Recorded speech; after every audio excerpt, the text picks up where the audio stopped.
আমরা ইনকিলাব মঞ্চ শহীদ ওসমান হাদির গড়া ইনকিলাব মঞ্চ, এই মঞ্চ যদি কখনো মনে করে তারা শহীদ ওসমান হাদির এই রক্তের সাথে গাদ্দারি করছে, প্রয়োজনে এই মঞ্চ বন্ধ করে দেবো, তবুও তার রক্তের সাথে কোনো গাদ্দারি আমরা করবো না।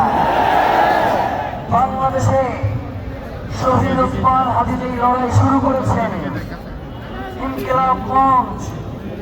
যদি আপনাদের সাথে বিশ্বাসঘাতকতা করে, আপনারা কি ইনসাফের লড়াই থামিয়ে দিবেন?